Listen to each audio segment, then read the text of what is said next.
Welcome to an episode of Concrete Stories. I'm here with Se7en. He's got a bunch of questions for me, but I'm sure we'll see how this conversation goes. We're going to try a 20-minute conversation and take it from there. Do you want to introduce yourself? Please go ahead.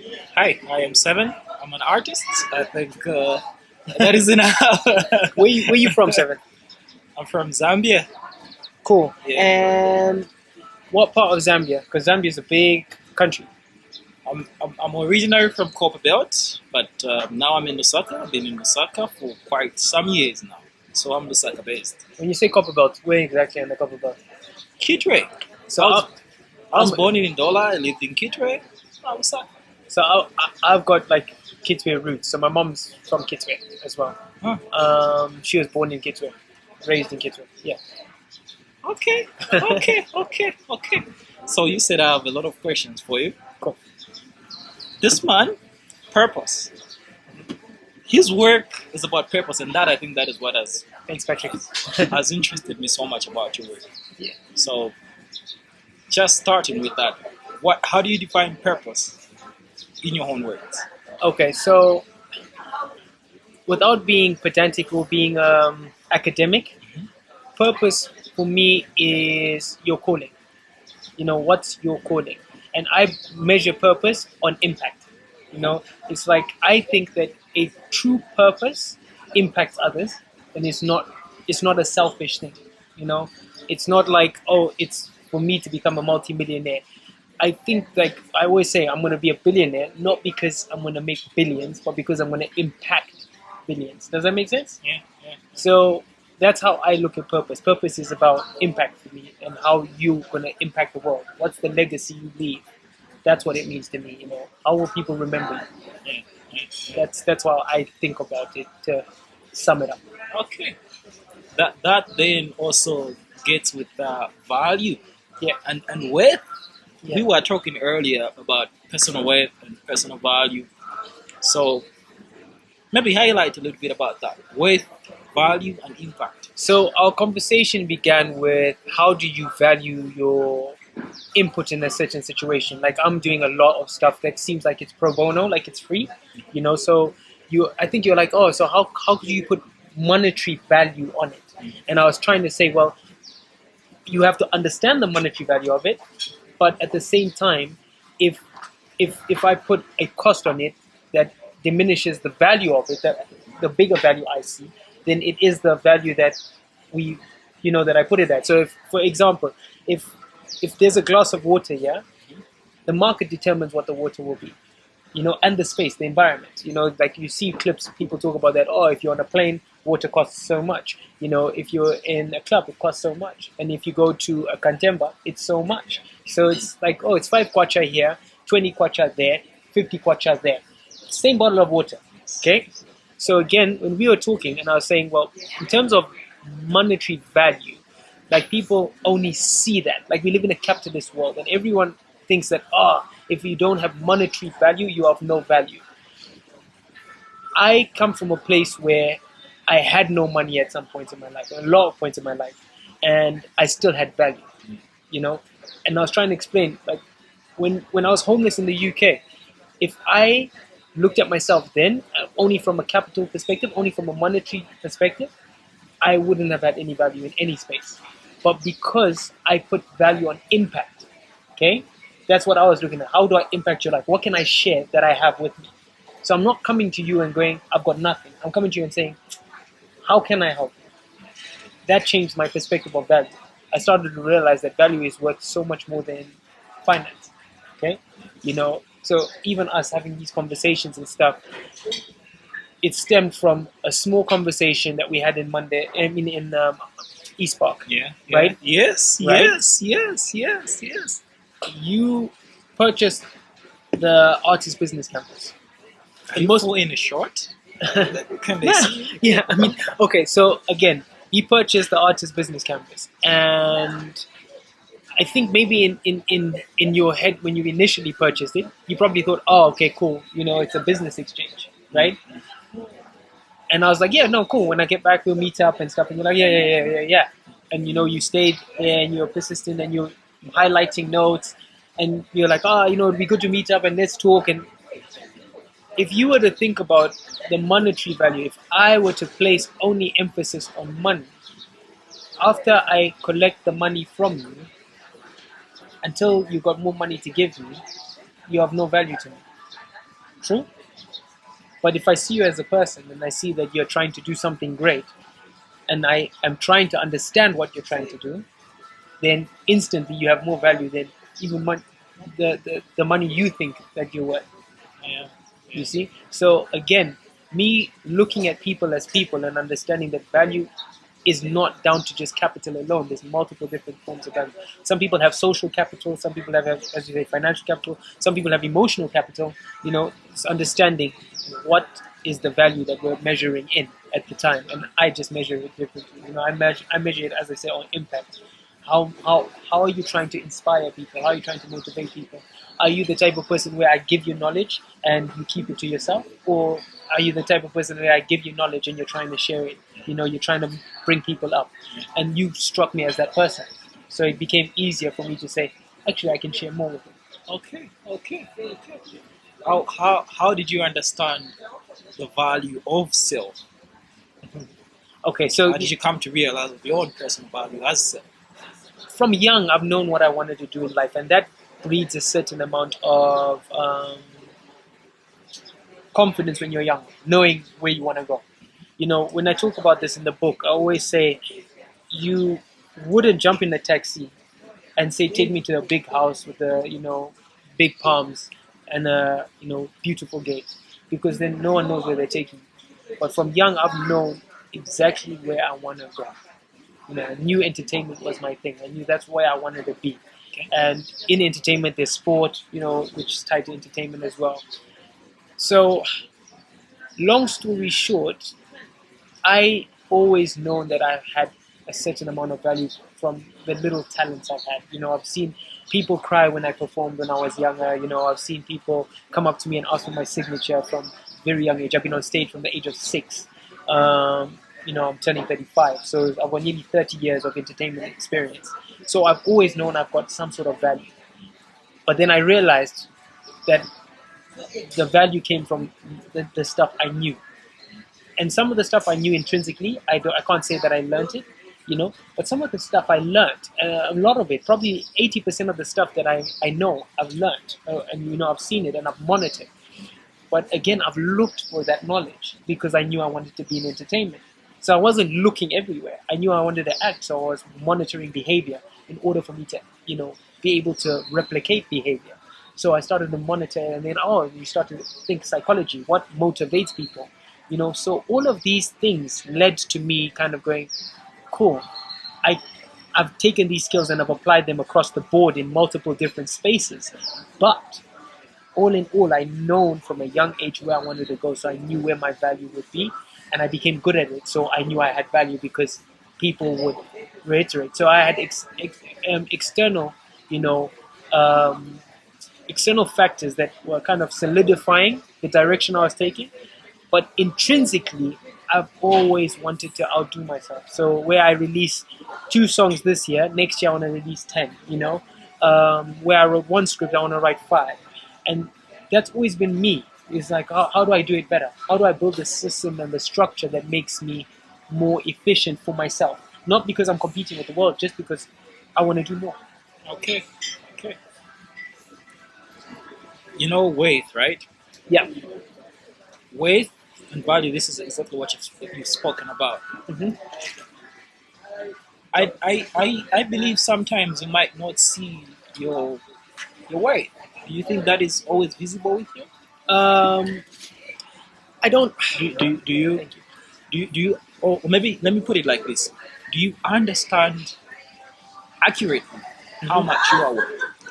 Yes. And the reason, And how much value you're putting out as well. Do you understand accurately that? I can't say accurately, and I think what happened was I was on Big Brother Africa, and that's when I realized that I was impacting people's lives in ways that I couldn't imagine. Okay, so you go on the show like that, and you come out and you're a celebrity. People, and you're like, okay, cool. I don't like that. I'm like, why are you celebrating? Like, what have I done for you? And then you have certain conversations with some people, and some people are like, I wanted to take up the arts, but I couldn't do it because I couldn't see a path. But after watching you, I believed in myself enough to try. And I was like, oh, okay, cool. You have the, like, yeah, okay, I understand why you're celebrating me. So I can't say I know the amount of people I've impacted. You know, I've produced some shows out here, and I'm not going to say all of them, but yeah, I've produced a few urban shows that have created a launch pad for a lot of people's careers in this industry. Do I know all of the people it affected? No. I don't know all the, so I can't tell you that I know my absolute value and my absolute worth in that context, but I do know that I have a lot of value to share and to give, and that's why I put out a lot of stuff. Not because I'm trying to compete and be an artist, author, director, producer. I'm not trying to compete with anyone. It's just these are the things I need to do in order to impact people's lives. These are the skill sets that I've acquired over the years that help me impact people's lives.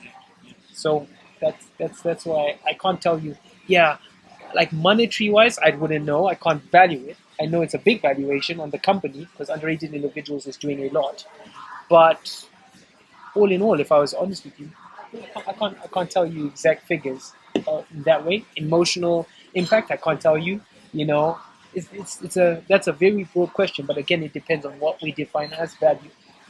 You know, and that makes it harder. But I can tell you that I know I am of value. I'll give an example. You see, right? Yeah. I got your book. I read it. You are here. You brought value to me, right? And I might impact someone else as well. Yeah. That someone else might impact someone. You cannot see that. No. But the vision is that. The vision is to produce enough content to change the culture of how we share information. So I do not want to be another pop artist who makes it to the top by himself and I'm the only one in the industry. I want to be the person where I do something and I share information and then people take that information, utilize it and perfect it and share more information. And that knock-on effect means that hopefully when time comes and time passes, when my kids are older, that they are going to be able to be impacted because of some of the work I've done as well in a positive way. Okay. That leads to my father said this. To be a father is to not only father your own but to father the world, because you want yours to impact the world and you want the world to impact yours, and it's more positive impact, you know what I mean? So, Okay. So last, what would you say about? I know we were talking about money and weight. What is the last? Because there are some people they could be impacting other people, but they might not see it. Yeah. And they are touching weight of self Yeah. with the revenue that they are generating. So if I have 10,000 kwacha, I think I'm like that. But on the impact level, maybe I'm way scalar, I'm way higher than that. Yeah. What is your sale on that? Is what you value. You've not defined success. So this goes to a concept that is it happens in nature as well. If you've heard of a concept called brood parasitism. Brood parasitism is like where the cuckoo lays its eggs in the crow's nest and the crow nests those eggs, and then those eggs hatch. And in some cases, it's quite it can be a bit brutal. So we won't go down that path. But it's economics as well. So you hear GDP being thrown around, right? Oh, a country's value is based on its GDP, according to Europe. Yes. But they have dictated that. These concepts were constructed, by two groups, and I think it was in the States and in Germany and in like the European markets. GDP was a way of them trying to value an economy. When you dissect GDP, it is based off earnings, right? But they're not looking at how much it costs to live in that space. So, for example, this country's GDP would look low because they'd say the amount of unemployment is high, right? But what about the amount of entrepreneurship, the amount of people that own businesses, the economics that we can't actually measure because it's being done in an in an unregistered like fashion, you know? How do you value that? How do you value the woman on the corner selling tomatoes? Because she's not got a bank account, right? You can't say how much she's earning. How do you value that? So again, if we as Africans look at that, we are able to say, fine, we have not defined success. We are taking external factors and we're utilizing them to define success. That's why somebody will wear a pair of Jordans and think that they're special. Not because they believe in the Jordans, but because marketing has told them the Jordans are what they should value. So again, if you are weighing things on capital, 10,000 kwacha or whatever it is, that's down to your understanding of what you think success is, but have you defined success? Because 10,000 kwacha for you might be a lot of money, but 10,000 for maybe me might be no money. See, so everything's perspective, but you have to define success. That's what it all comes down to. You define your purpose, then you define success, and then you elevate yourself. Yeah. Okay. I think great conversation. Great conversation. So, how I would like to maybe ask one or two questions. You know, there's food here, so we'll eat in a bit. But one question I think that I have for you is, if there was one thing, right, that you would want to be remembered for, what would it be?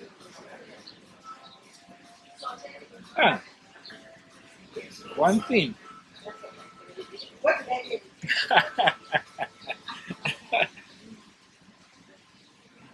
Okay. I don't think I would say one thing, bro. I don't think I would say one thing. But wow, that question has caught me off guard. Really, it has. I don't think I would say one thing, but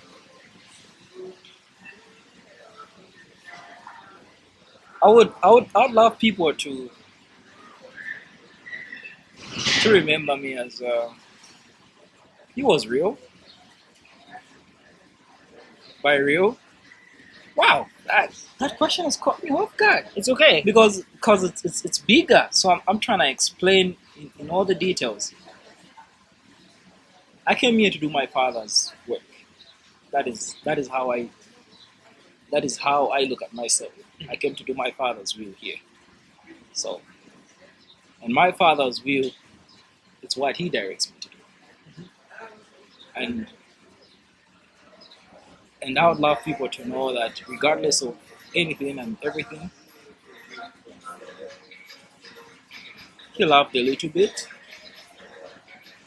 He was tolerant. He cared and he loved his people.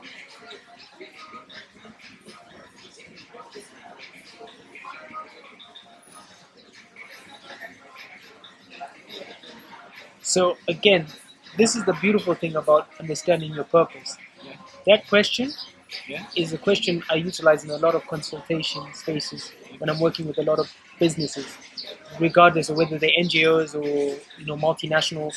When I try and understand in like each person, each individual's motivational factors, the reason why I do that is because you have to be able to help people grow in your environment.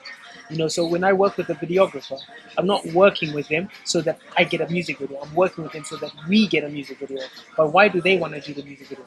Oh, they want a nice show reel. Cool. Let's help them get that. So like in your case, when I ask that question and you say your father, you're talking about your biological, you're talking about your dad. Is he late? Not. Oh, your father in heaven. Yeah. Okay. Again. So that's why I say these questions are so big, right? Your understanding of Christianity, where has it come from?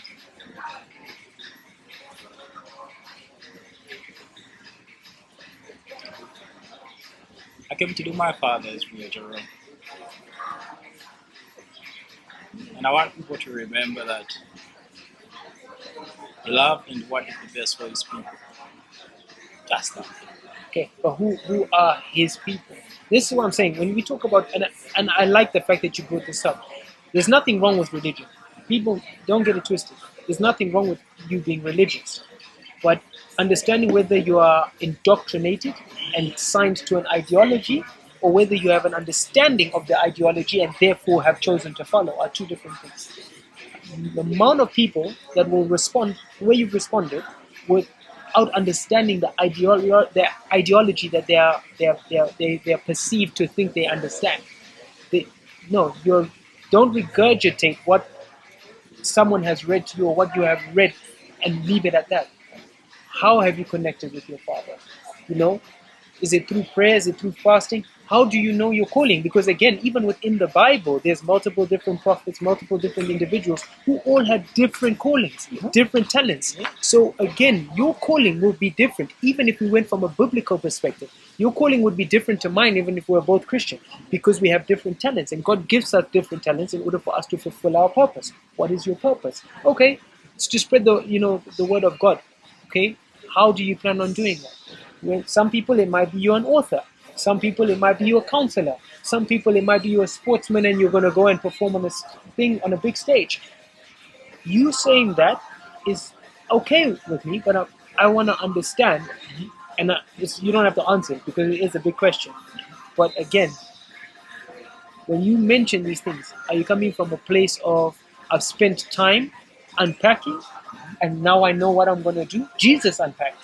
So why is it okay for Jesus to question everything about religion and arrive at a place, but it's not okay for you as an individual to question when you are told things here?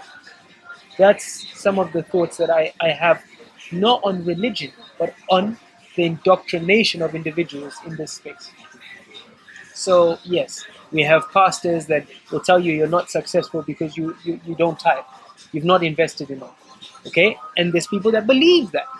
Okay, so you're not doing your Father's will because you do not have the ability to tithe. You know, you're earning, but you're not giving the church enough money. But then there's people who, like in my book, the opening, I was a church boy, and I said to my father, "You need to come to church." And my father's response was, "If I am going to go to hell for looking and caring for people, while the people who don't do it, basically, are going to go to heaven," he's like, "I'll take hell." So I'm not saying these concepts and I'm not speaking them to say that religion is wrong, but indoctrination and this religious kind of following of ideology without question makes it very hard for you to establish what your purpose is as an individual and then progress and lift yourself. It's people who value money, people who value religion blindly. If you value anything blindly, it is very hard for you to progress. So give it some thought, and hopefully next time we have a conversation, you'll have the answers for us. Okay. Okay, great. Anyway, stay blessed, people. Thank you guys for tuning in, and thank you, Se7en, for prompting the conversation. He made sure we got it, and we'll put it out, and you guys can tell us, exactly what your thoughts are in the comments. Remember to subscribe. One love from us at UI. Saying peace. Okay, Se7en.